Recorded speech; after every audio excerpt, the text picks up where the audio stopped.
ஏசாயா 7ஆம் அதிகாரம். உசியாமினுடைய குமாரனாகிய யோதாமின் குமாரன் ஆகாஸ் என்னும் யூதா தேசத்து ராஜாவின் நாட்களிலே ரேத்சீன் என்னும் சீரியாவின் ராஜாவும் ரெமலியான் குமாரனாகிய பெக்கா என்னும் இஸ்ரவேலின் ராஜாவும் எருசலேமின் மேல் யுத்தம் பண்ண வந்தார்கள். அவர்களால் அதை பிடிக்க கூடாமற் போயிற்று.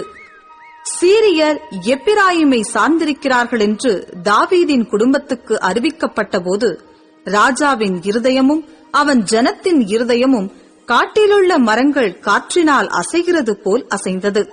அப்பொழுது கர்த்தர் ஏசாயாவை நோக்கி, நீயும் உன் மகன் சேயார் யாசுபுமாக வண்ணார் துறைவழியிலுள்ள மேற்குளத்து மதகின் கடைசி மட்டும் ஆகாசுக்கு எதிர்கொண்டு போய் நீ அவனை நோக்கி, சீரியர் எப்பிராயிமோடும் ரெமலியாவின் மகனோடும் உனக்கு விரோதமாக துராலோசனை பண்ணி நாம் யூதாவுக்கு விரோதமாய்ப் போய் அதை நெருக்கி அதை நமக்குள்ளே பங்கிட்டுக் கொண்டு அதற்கு தபேயாலின் குமாரனை ராஜாவாக ஏற்படுத்துவோம் என்று சொன்னதின் நிமித்தம் நீ பயப்படாமல் அமர்ந்திருக்கப்பார். இந்த 2 புகைகிற கொள்ளிக்கட்டைகளாகிய சீரியரோடே வந்த ரேத்சீனும் ரெமலியாவின் மகனும் கொண்ட உக்கிர கோபத்தின் நிமித்தம் உன் இருதயம் துவள வேண்டாம். கர்த்தராகிய ஆண்டவர் அந்த ஆலோசனை நிலை நிற்பதில்லை, அதன்படி சம்பவிப்பதும் இல்லை. சீரியாவின் தலை தமஸ்கு, தமஸ்குவின் தலை ரேத்சீன். இன்னும் 65 வருஷங்களிலே எப்பிராயிம் ஒரு ஜனமாயிராதபடிக்கு நொறுங்குண்டு போம். எப்பிராயிமின் தலை சமாரியா, சமாரியாவின் தலை ரெமலியாவின் மகன். நீங்கள் விசுவாசியாவிட்டால் நிலை பெற மாட்டீர்கள் என்று சொல் என்றார். பின்னும் கர்த்தர் ஆகாசை நோக்கி, நீ உன் தேவனாகிய கர்த்தரிடத்தில் ஒரு அடையாளத்தை வேண்டிக்கொள். அதை ஆழத்திலிருந்தாகிலும் உன்னதத்திலிருந்தாகிலும் உண்டாக கேட்டுக்கொள் என்று சொன்னார்.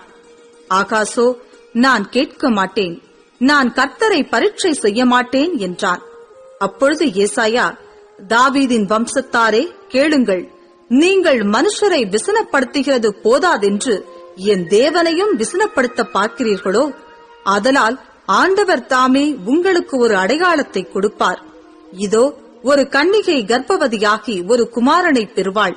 அவருக்கு இம்மானுவேல் என்று பெயரிடுவாள்.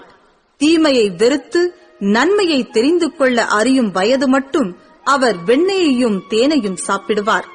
அந்த பிள்ளை தீமையை வெறுக்கவும் நன்மையை தெரிந்து கொள்ளவும் அறிகிறதற்கு முன்னே நீ அருவருக்கிற தேசம் அதன் 2 ராஜாக்களால் விட்டுவிடப்படும். எப்பிராயும் யூதாவை விட்டு பிரிந்த நாள் முதல் வராத நாட்களை கர்த்தர் உன்மேலும் உன் ஜனத்தின் மேலும் உன் பிதாவுடைய வம்சத்தின் மேலும் அசீரியாவின் ராஜாவினாலே வரப்பண்ணுவார். அந்நாட்களிலே கர்த்தர் எகிப்து நதிகளின் கடையாந்தரத்திலுள்ள ஈயையும் அசீரியா தேசத்திலிருக்கும் தேனியையும் பயில் காட்டி அழைப்பார். அவைகள் வந்து ஏகமாய் வனாந்திரங்களின் பள்ளத்தாக்குகளிலும் கன்மலைகளின் வெடிப்புகளிலும் எல்லா முட்காடுகளிலும் மேய்ச்சலுள்ள எல்லா இடங்களிலும் தங்கும்.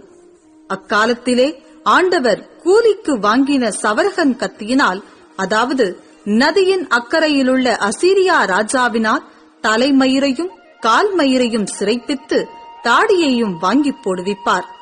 அக்காலத்தில் ஒருவன் ஒரு இளம் பசுவையும் 2 ஆடுகளையும் வளர்த்தால் அவைகள் பூரணமாய் பால் கறக்கிறபடியினால் வெண்ணெயை சாப்பிடுவான். தேசத்தின் நடுவில் மீதியாய் இருப்பவன் எவனும் வெண்ணெயையும் தேனையுமே சாப்பிடுவான். அந்நாளிலே 1000 வெள்ளிக்காசு பெறும் 1000 திராட்சை செடி இருந்த நிலமெல்லாம் முட்செடியும் நெரிஞ்சிலுமாகும்.